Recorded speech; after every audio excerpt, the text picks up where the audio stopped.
वंदे मातरम। नमस्कार, जय श्री राम। कुछ देश विरोधी भी कह सकते हैं या इस देश का हित नहीं चाहने वाले, उसका वैकल्पिक शब्द है ये, ऐसा भी कह सकते हैं। जो आ, तथाकथित विपक्षी पार्टियां, जिसमें आप कांग्रेस, वाम दल, साम दल, ये वो सब भी हो सकता है, और कुछ भारतीय जनता पार्टी में घुसे हुए विभीषण भी हो सकते हैं। क्षमा करना, जो अभी श्रद्धेय मोहन जी भागवत, हमारे संघ के माननीय सरसंघचालक जी, पूजनीय सरसंघचालक जी, उनके लिए आस्था में एक तिल भर भी कोई कमी का प्रश्न ही नहीं होता।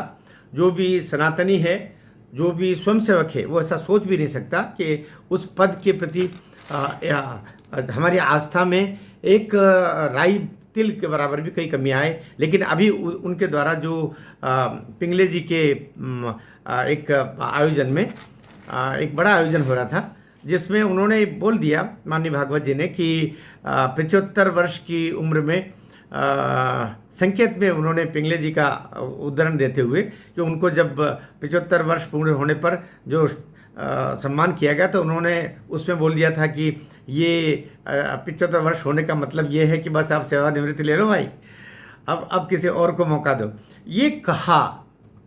लेकिन इसको, इस एक वक्तव्य को लेकर के जो बवंडर मचाने के लिए और कईयों के लड्डू फूटने लगे, इतने प्रसन्न हो रहे कि बस अब मोदी जी जा रहे हैं 17 सितंबर को। अब सितंबर 2025 को मोदी जी 75 वर्ष होंगे, उसके बाद मोदी जी चले जाएंगे, उसके बाद बल्ले बल्ले, उसके बाद में अपने अपने अपने वही जो देश को लूट करके खाने की जो योजना है वो चलेगी, वो हम शुरू करेंगे। वही खासतौर से विपक्षी, मैं तथाकथित एनडीए के लोगों के लिए नहीं कह रहा हूँ, लेकिन विपक्षी लोग तो ये सोच रहे हैं कि उसके बाद ये शायद सरकार गिर जाए, उसके बाद तो आनंद ही आनंद है, फिर हम चीन से सौदे करेंगे, फिर हम चीन से जो नकली हथियार वो सब खरीदेंगे, फिर हम तथाकथित जो देश है उनसे ऐसे सौदे करेंगे जिसमें हमको कितना कमीशन मिले और हमारे परिवार को कितना कमीशन मिले। उसके बाद में अपने लिए ही नए नए, जैसे सपा के हमारे अखिलेश जी के लिए क्या योगी जी ने बोला था ना कि उनके ऑस्ट्रेलिया में टापू खरीद लिए, पूरे टापू खरीद लिए। तो देश में लूटखोरी का माहौल वापस बन जाए भगवान।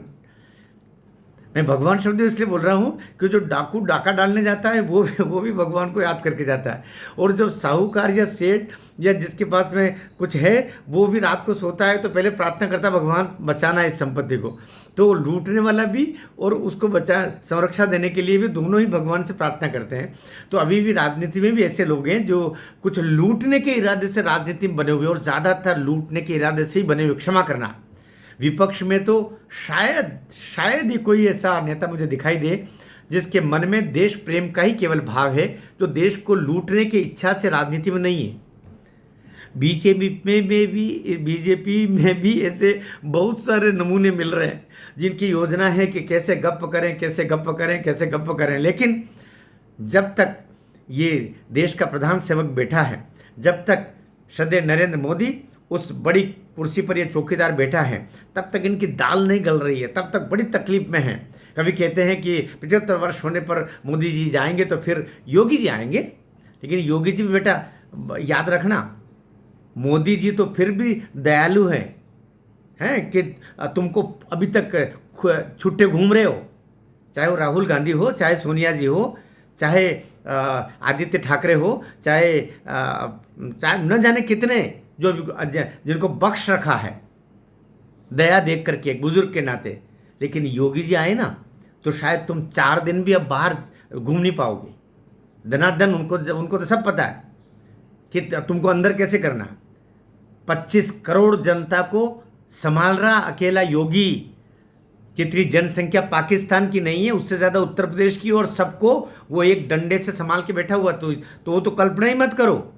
तुम्हारे लिए भला इसी में है कि श्रद्धेय नरेंद्र मोदी जी अभी 2034 तक रहें, ये जिस दिन हटे ना तब वो आएगा कि बटोगे तो कटोगे। उसके बाद में तुमको नानी इटली वाली याद आ जाएगी और दादी भी याद आ जाएगी, याद रखना।